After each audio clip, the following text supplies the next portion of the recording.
रख हौसला वह मंजर भी आएगा, प्यासे के पास चलकर समंदर भी आएगा, ना थक कर बैठ ए मंजिल के मुसाफिर, मंजिल भी मिलेगी और मिलने का मज़ा भी आएगा। तो नमस्कार दोस्तों, आज की क्लास में हम लेते हैं इतिहास के क्वेश्चनों का शानदार मज़ा। और आज से इतिहास से आप सबको इतना प्रेम हो जाएगा और आप लोगों को मज़ा भी आएगा। तो चलिए देखते हैं पहला क्वेश्चन। हमारा क्वेश्चन है, रक्त एवं लौह की नीति का अवलंबन किसने किया था? ऑप्शन नंबर 1 है हिटलर ने, विलियम प्रथम ने, बिस्मार्क ने और जोसेफ मेस्सी ने। तो हमारा जो इसका उत्तर है वो है ऑप्शन नंबर सी। आप लोग देख रहे हैं, बिस्मार्क। अगला क्वेश्चन है, यूरोप वासियों के लिए किस देश का साहित्य एवं ज्ञान प्रेरणा स्रोत रहा? ऑप्शन ए है तुर्की, ऑप्शन नंबर 2 है इंग्लैंड, 3 है जर्मनी और 4 है यूनान। तो इसका जो सही आंसर होगा दोस्तों वो होगा ऑप्शन नंबर डी, यूनान। आइए अगला क्वेश्चन देखते हैं। तो अगला हमारा क्वेश्चन है, फ्रैंकफर्ट की संधि कब हुई? ऑप्शन नंबर 1 1871, 1870, 1866 और 1864। तो इसका जो सही आंसर होगा वो होगा option number C, 1800, option number A 1871 ईस्वी को, सॉरी। चौथा क्वेश्चन है हमारा, किस युद्ध के बाद जर्मनी का एकीकरण पूरा हुआ था?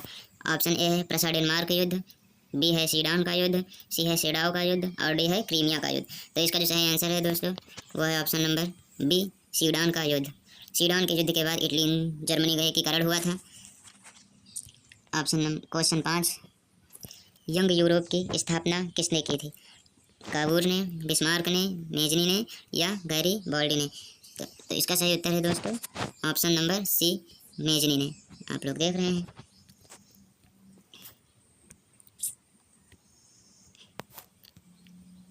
क्वेश्चन नंबर 6 है दोस्तों, यंग इटली की स्थापना किसने की?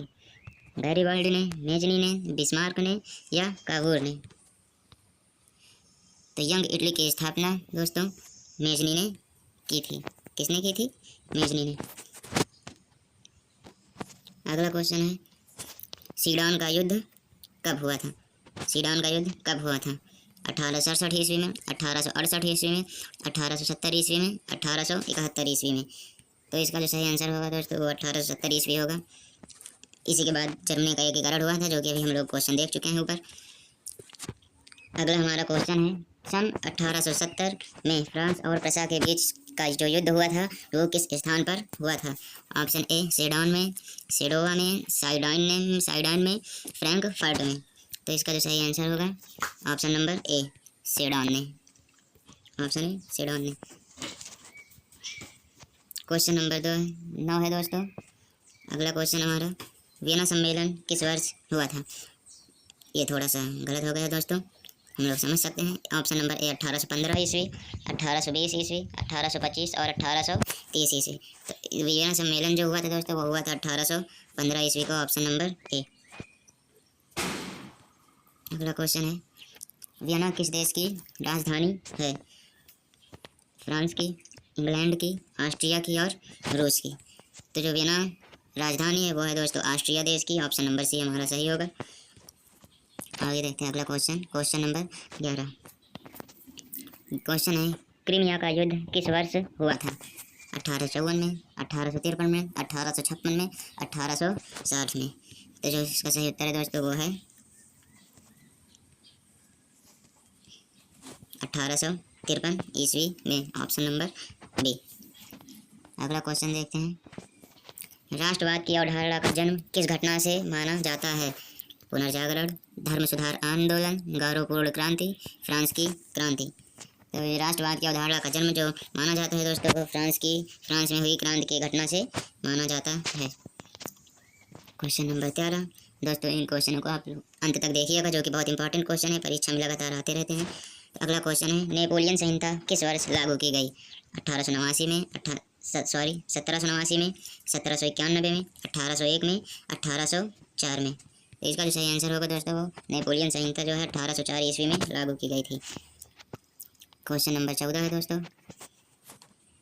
वियना सम्मेलन कांग्रेस का अध्यक्ष कौन था? नेपोलियन बोनापार्ट, लुई 18वां, चार्ल्स एल्बर्ट, मैटरनिक होना चाहिए, मैटरनिक। चलिए देखते हैं, कोई बात नहीं। तो हमारा आंसर है दोस्तों वो ऑप्शन नंबर डी है, मैटरनिक ने। आइए अगला क्वेश्चन देखते हैं। क्वेश्चन नंबर 15 है, मेटरनिक व्यवस्था का उद्देश्य क्या था? गणतंत्र की स्थापना करना, प्रजातंत्र की स्थापना करना, पुरातन व्यवस्था की पुनर्स्थापना करना, नेपोलियन की पुनर्स्थापना करना। तो मेटरनिक व्यवस्था का उद्देश्य जो था दोस्तों वो था पुरातन व्यवस्था की पुनर्स्थापना करना, ऑप्शन नंबर सी। अगला क्वेश्चन है दोस्तों 16 नंबर। काउंट काबूर की मृत्यु किस वर्ष हुई थी? 1800 ईस्वी में, 1861 ईस्वी में, 1864 ईस्वी में, 1866 ईस्वी में। इसका जो सही आंसर है वो है हमारा ऑप्शन नंबर डी, 1861 ईस्वी में। सॉरी, ऑप्शन नंबर बी है, देख लीजिए आप लोग, 1861 ईस्वी में। क्वेश्चन नंबर 17 है। इटली और जर्मनी के एकीकरण का विरोधी कौन था? यानी इटली और जर्मनी जो एकीकरण हुआ था उसका विरोधी कौन था, मतलब कौन सा देश था? ऑस्ट्रिया, फ्रांस, ब्रिटेन और रूस। तो इटली और जर्मनी के एकीकरण जो विरोधी था दोस्तों वो था ऑस्ट्रिया। Question number 18। लाल कुर्ती का गठन किसने किया था? मेजनी ने, काबूर ने, गैरीबाल्डी ने, बिस्मार्क ने। लाल कुर्ती का जो गठन किया था दोस्तों वो गैरीबाल्डी ने किया था। Question number 19। जर्मनी का एकीकरण किस वर्ष पूर्ण हुआ था? तो जो दोस्तों जर्मनी का एकीकरण हुआ था वो हुआ था 1871 ईस्वी में।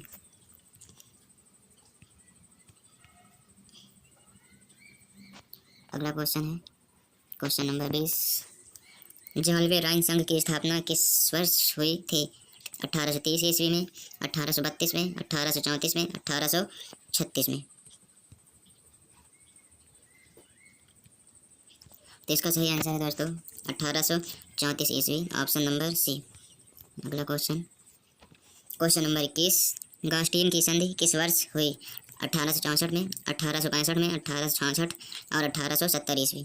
तो गास्टियन की संधि जो हुई थी दोस्तों वो हुई थी 1865 ईस्वी को, ऑप्शन नंबर बी जो कि सही है। Question number 22। यूरोपीय सभ्यता का पालना किसे कहा जाता है? इटली को, फ्रांस को, इंग्लैंड को, यूनान को। तो यूरोपीय सभ्यता का पालना यूनान को कहा जाता है। किसे कहा जाता है? यूनान को। अगला क्वेश्चन। एड्रियानोपुल की संधि किस वर्ष हुई? 1829 ईस्वी को, 1830 को, 1831 को, 1832 को। तो जो उत्तर होगा वो है ऑप्शन नंबर है 1829 को एड्रियानोपुल की संधि हुई थी। Question number 24। सीडान का युद्ध किन के बीच हुआ था? तो इससे दोस्तों आप लोग ये भी याद कर लीजिए, अभी हम लोगों को सीडान से क्वेश्चन मिला था जो कि इसके बाद जर्मनी का एकीकरण हुआ था।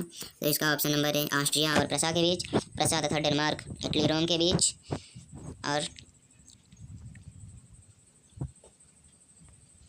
ये सॉरी दोस्तों यहाँ पर ये गलत है, यह है प्रसा तथा डेनमार्क के बीच, सी नंबर इटली तथा रोम के बीच, और डी ऑप्शन है वो जो फ्रांस तथा प्रसा के बीच। तो इसका जो सही आंसर है वो है डी, फ्रांस तथा प्रसा के बीच हुआ था सीडान का युद्ध। इसी के बाद जर्मनी का एकीकरण हुआ था। Question number 25। किस वर्ष यूनान को एक स्वतंत्र राष्ट्र घोषित किया गया? 1830 को, 1832 को, 1834, 1836।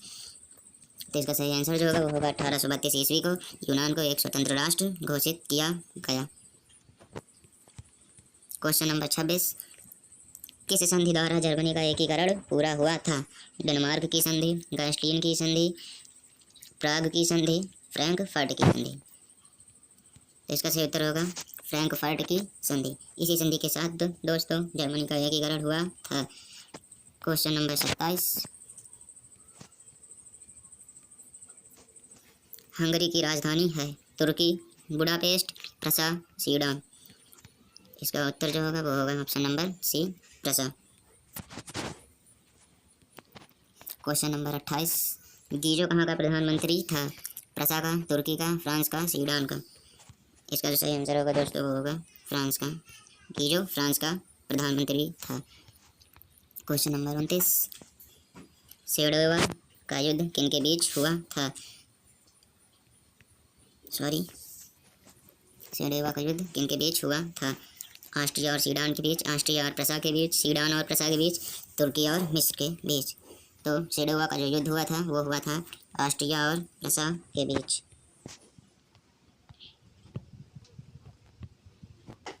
अगला क्वेश्चन है ओटो को निम्न में से कहाँ का राजा घोषित किया गया? रूस का, यूनान का, फ्रांस का, जर्मनी का। तो दोस्तों ओटो का जो राजा घोषित किया गया था वो यूनान का था, इसे यूनान का राजा घोषित किया गया था। क्वेश्चन नंबर 31, यंग यूरोप की स्थापना किसने की थी? दोस्तों ये क्वेश्चन वेरी इंपॉर्टेंट है, इसको आप लोग जरूर याद कीजिएगा, ये परीक्षा में बहुत आते हैं। काबूर ने, मेजनी ने, बिस्मार्क ने, गैरीबॉल्डी ने। तो यंग यूरोप की जो स्थापना की थी वो किया था मेजनी ने, ऑप्शन नंबर बी। अगला क्वेश्चन, यूनान के स्वतंत्रता संग्राम में किसकी पराजय हुई? ये भी दोस्तों मोस्ट इंपॉर्टेंट क्वेश्चन है, मैं आपको बता दे रहा हूँ, इसको जरूर याद करिएगा क्योंकि ये क्वेश्चन परीक्षा में बार बार पूछे जाते हैं। पहला है रूस की, तुर्की की, यूनान की, फ्रांस की। तो इसका जो सही उत्तर है वह है ऑप्शन नंबर बी, तुर्की की। यूनान के स्वतंत्रता संग्राम में तुर्की की पराजय यानी तुर्की की हार हो गई थी। रॉन्ग क्वेश्चन है। अगला क्वेश्चन नंबर 34, काउंट काबूर को विक्टर इमैनुअल ने किस पद पर नियुक्त किया? सेनापति के पद पर, फ्रांस में राजदूत के पद पर, प्रधानमंत्री के पद पर, गृह मंत्री के पद पर। तो काउंट काबूर को विक्टर इमैनुअल ने प्रधानमंत्री के पद पर नियुक्त किया। क्वेश्चन नंबर 35, रक्त एवं लौह की नीति का अवलंबन किसने किया था? ऑप्शन नंबर ए मेजनी ने, हिटलर ने, बिस्मार्क ने। इसका जो सही आंसर है दोस्तों वो हो जाएगा ऑप्शन नंबर सी, बिस्मार्क ने। यहाँ पर डी ऑप्शन नहीं दिया है। क्वेश्चन नंबर 36, वियना कांग्रेस के द्वारा फ्रांस में किस शासक वंश की पुनर्स्थापना की गई? हैप्सबर्ग, आलिया, बूबो, जारा, शाही। इसका जो सही उत्तर है वो है बूबो, option number C, sorry. Question number 37, German Rhine राज्य का निर्माण किसने किया था? लुई 18वां ने, नेपोलियन बोनापार्ट, नेपोलियन, बिस्मार्क। ये भी इंपॉर्टेंट क्वेश्चन है दोस्तों, इसे भी आप लोग जरूर याद करिएगा। तो जर्मन राइन राज्य का निर्माण जो किया था वो नेपोलियन बोनापार्ट ने किया था। क्वेश्चन नंबर 28, मारियान किस देश के राष्ट्रवाद की प्रतीक थी? फ्रांस, ऑप्शन ए फ्रांस की, रूस की, इटली की, जर्मनी की। तो जो मारियान जो प्रतीक थी वो थी दोस्तों फ्रांस की। आइए जल्दी देख लेते हैं, अभी 2 क्वेश्चन और बचे हुए हैं। क्वेश्चन नंबर 39, 1830 की क्रांति के बाद फ्रांस में किस प्रकार का शासन स्थापित किया गया? निरंकुश राजतंत्र, संघीय शासन व्यवस्था, गणराज्य, संवैधानिक राजतंत्र। तो 1830 की क्रांति के बाद फ्रांस में निरंकुश राजतंत्र का शासन स्थापित किया गया। आइए दोस्तों अगला क्वेश्चन जो कि आप लोगों के सामने है, एक्ट ऑफ यूनियन किस वर्ष पारित हुआ? ये दोस्तों मोस्ट इंपॉर्टेंट क्वेश्चन है, आप लोग जरूर याद करिए। Option number 1, act of union किस वर्ष पारित हुआ? 1688 में, 1707 में, 1788 में, 1807 में। तो इसका सही आंसर है दोस्तों 1688 में हुआ था। धन्यवाद दोस्तों, यदि आप सभी को हमारी वीडियो अच्छी लगी हो तो लाइक कीजिए, सब्सक्राइब और शेयर कीजिए ताकि हमारी सभी नई वीडियो आप तक तुरंत पहुँचे, बिल्कुल मुफ्त।